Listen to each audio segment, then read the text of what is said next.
Now, ladies and gentlemen, we're going to move on to our main guest for the evening. Please welcome to the stage 3 people actively involved in the fight for tenant rights. We're going to bring him to the stage from Brooklyn Legal Services, Liam McSweeney. From the Ridgewood Tenants Union, Raquel Namuche. And from Housing Justice for All, Elisa Martinez.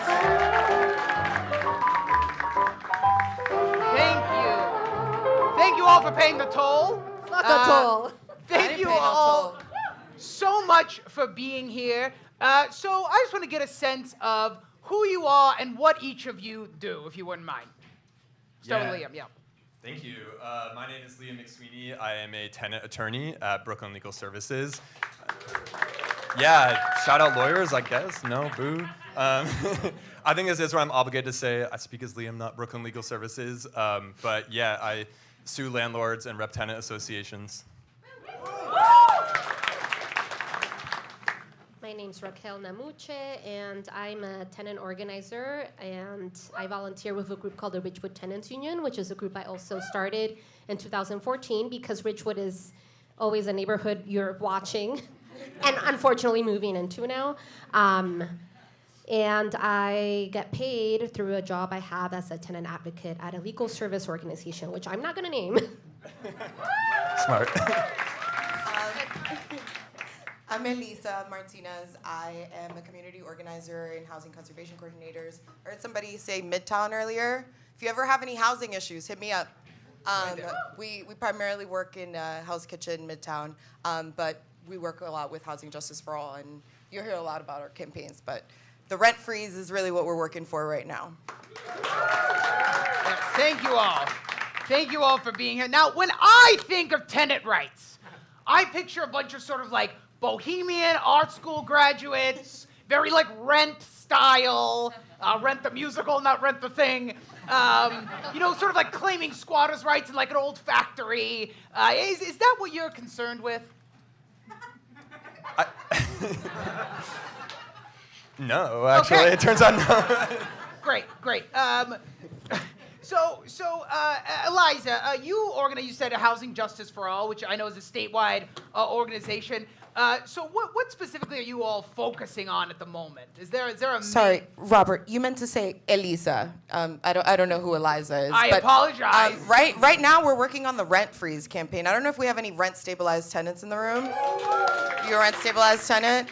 Did your rent go up by 5.25% for a 2-year lease, basically? So we're trying to freeze the rent for rent stabilized tenants in New York. I saw you stop clapping. Don't worry. First step is talking about rent stabilized tenants and really getting a mayor in that's saying that they're going to, put in an RGB that will freeze the rent. And we really want to put in somebody in office that's going to have tenant protections forward. Absolutely. Now, I want to talk a little bit about eviction, if you don't mind. Now, a lot of people believe that eviction is just a concern sort of for lower income folks. But recently there was an article from the Community Service Society of New York saying that now middle income households are facing higher eviction rates. So sort of what is going on there, and is that going to continue? Well, congratulations, you're officially New Yorkers. You got your first eviction notice, right? For the record, I have not received an eviction notice. I am not middle income. I am the highest form of income. So our friends actually wrote that report. It came out, like you said, by the Community Service Society recently. The report actually talks about how the tenant protections we've won in the last several years have impacted the data we see now, the eviction data we see now. And then there's like a small part in that report that talks about how moderate and middle income folks are being impacted now by evictions. And so it's really unfortunate. We're starting to see more middle class folks in housing court. But I will say the report also does mention that the primary drivers of evictions after the pandemic is like rent gouging, and that tenants of color are still the most impacted by it, right? So even though middle income folks are now seeing more eviction notices, it is still something that impacts communities of color the most. Like if you go to if you're from Brooklyn, have you ever raised your hand if you've been to Brooklyn Housing Court? Of course, no one. Someone's been to Brooklyn Housing Court. Okay, incredible. All you'll see in the lines waiting to get inside are people of color and black people and people of color, unfortunately, right? And so I think the fact that more moderate income folks are sort of experiencing this burden, right, of rent gouging and facing potential eviction just means that now we all have to organize, right, to make sure that doesn't happen to any one of us. Yeah. I think, too, I would just add on to that, like, eviction is not just what you see in court, right? Like, we think of evictions as, like, this ultimate violent act of the housing court system, of landlords, but there's so many other ways in which landlords evict tenants that's not going to show up in these numbers. So I think you can think of it almost like policing, right? Like, the harm of policing in New York City communities is not just from arrests, it's not just from jail. The harm from landlords is not just from an actual like sheriff dragging someone out of their apartment. There's so many ways in which landlords do like constructive evictions where they are forcing people out by harassing them, by just ignoring conditions for forever. Yeah, so it's we got to broaden that definition of eviction as well. And just out of curiosity, who are some of your favorite landlords? Do you have any? Who are your guys? That's sort of a WTF question. If anyone listens to that. No, that was, I mean, obviously. Is anyone here a landlord? Raise your hand. Don't be afraid. I think they are definitely afraid. I think if a landlord is here, they are afraid. So look, let me walk you through a scenario. I'm Robert Moses.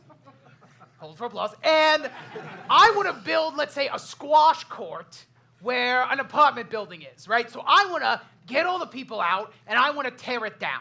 Now, in what foolish, misguided ways would you try to stop it? How do you stop something like that? Well, I mean, you said squash. That it sounds like pickleball players right now, I would say. But Squash, yes, yeah, that's pickleball for millennials or whatever. Well, there's a lot of ways. I mean, you can fight it in court. I won't bore you with all the legal stuff. I think it's really organizing that is the heart of this. Organizing gets us into court in general when like people like me can just gum it up and give time for like public opinion to change. But I actually really pass it over to these two for the organizing side. I mean, so I will say in this area where we're in now, decades ago, Robert Moses tried to basically get all the people of color from this neighborhood right through the urban renewal plan. And one way the community here fought back is by creating their own community plan. And decades later, they won it, right? And they created a community land trust, and they got to stay in their homes. The city provided some money, and people got to stay in their long-term apartments here in the Lower East Side. So that all happened through organizing, and organizing actually is powerful. I have a huge gripe. A lot of people will contact like my paid job, or even like the tenants union, and they are moderate and middle income folks who are like asking, can you give me the statute for this thing that's happening to me, because I want to write a letter to my management office about whatever is happening.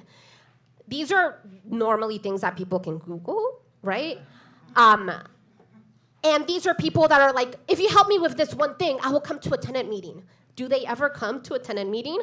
No. If they came, we would be so much more powerful, right? And also, fuck a statute. No one cares about the law. In housing court, if you go to housing court, landlord attorneys are not practicing the law, unfortunately, in many cases. And maybe you see this every day in housing court. But the way we combat all this shit is by organizing. Yeah, I mean, so much of what tenants experience is so incredibly isolating and scary. We're working with a tenant right now who literally has a beehive coming out of their wall. And so... But maybe they're one of those or bee people. maybe, right? And so... It's hard to bring that up in a small group with your friends, right? Like, hey, by the way, there's a beehive in my wall right now, right? And so one of the most beautiful parts of organizing is that it actually brings you out to talk to your neighbors and to talk about the things that you think you might be experiencing alone, and then you realize that it's actually everybody in your building that doesn't have heat or hot water or that's struggling with packages getting stolen or things like that. And so that's really the power that we have, and that's what we're trying to wield, especially in the mayoral election. And you make honey out of it. That reminds me of the beehive story reminds me of my favorite, which was one of my buildings. There was a whole branch mushroom growing off the wall because of the mold. That landlord. Maybe you're a mushroom guy. You know, they might have been. The landlord thought that was fine because he said he was getting trashed in the press at the time. The press started to cover it, and then he said, well, no one's going to sympathize with me, so I got to stay out of the press because I'm a landlord, I'm a cop, and I'm Italian. Is what he told me when he talked. The big three, as they call it. So, but you know, that's the idea to what they're saying. Like, I'm a lawyer, and I say, fuck lawyers, like fuck the law. Like that's not, because when you ask the question, like, what is tenants' rights? We have there's sort of like two ways we can define that, right? There's like actual statutes, and in New York we have stronger protections than, you know, other places I work, like Kansas City and Cleveland. And here we have like bigger, stronger Band-Aids, but they're still just Band-Aids. And I think there's like a whole different way you can define tenants' rights too, right? Which is sort of the broader idea of like, what would it take for tenants to actually have a right to their home? And that would take having the same level of power. I know you love that. I love power! As a landlord, and we are, you know, so that landlords can't just, like the law is like a notion, it's an idea to them. And right now, you know, we're a long ways away, I think, from tenants having rights in that sense. I mean, if laws stop landlords, none of us would have jobs right now.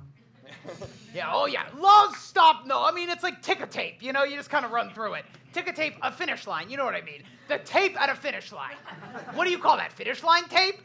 Anyway, do you all have, and I want to hear, as three people so actively involved, do you have any housing hot takes? Do you have any, like, maybe potentially controversial opinions about the housing in the city? Dude, this is a safe space. I mean, earlier I said when you asked about middle-income New Yorkers, I'm a native New Yorker, born and raised in Washington Heights, and it's so nice to see so many of you here and not have to go out to Brooklyn. And so it's interesting to see throughout the course of my life how tenants' rights have really changed and how we're trying to pull more people in. I don't know if I have a housing hot take. Well, let me ask you this. Do you have a hot take on Lin-Manuel Miranda's musical In the Heights? Because that's Washington Heights, right? No comment. Go, Raquel. He's not here. Anyway. His father works for a big lobbying firm. I don't know. There's a lot of Nepo babies, yeah. I have many hot takes. I mean, I think I mentioned one earlier, you know, like if you can Google it, literally don't waste our time. We're literally helping seniors from being evicted in their apartments. Like if you literally have a college degree and can Google, like someone asked me, how do I sue my landlord in housing court? Google that shit. Literally. And if you really need our assistance, we'll get down to business and support you if you're gonna give back to the tenant movement. That's what I say. I'm real fun at parties. All right. I got a hot take. I would say, you know, the landlords are basically the biggest remaining vestige of feudalism. Whoa! That might sound crazy. Feudalism! Right? I mean, but like they literally own the land, do nothing at all to make it productive, and then just rent seek, literally take rent from people out of the land, and just money is just lost for their BMWs, but not for repairs at any point. So I don't know. That sounds like feudalism to me. And I guess I would also just add, like, my other hot take would be, I think it's unethical to be a landlord at any level, even our mythical small one. You're just building wealth off owning property that you don't do, like, that someone else has to just like take off your hands and pay you money for. Like, that's terrible for the economy. It's clearly unethical to me. Feudalism. It worked once. Why not try it again? Well, listen, it has come to the point where it's time for the call to action. And I believe that we have here the link to the Housing Justice for All rent freeze. So you can scan the QR code with the little dinosaur in it. We already have 3 candidates that have pledged to say that they are going to freeze the rent if elected into office. And so we want to wield our power by getting signatures and making sure that we can say, hey, we have tenants we're really going to show our powers in the poll. And who are those candidates? Do you mind saying? Sure. Zoran Mamdani. I feel like I should have left that one for last. Jessica Ramos, and Michael Blake. Great. Remember, you can rank them in any order you want. You do not have to rank anyone. It's not over yet, though. We just came out of some meetings today, and we're hoping to get even more mayoral candidates to pledge to sign to freeze the rent. I absolutely love it. I want to thank you all.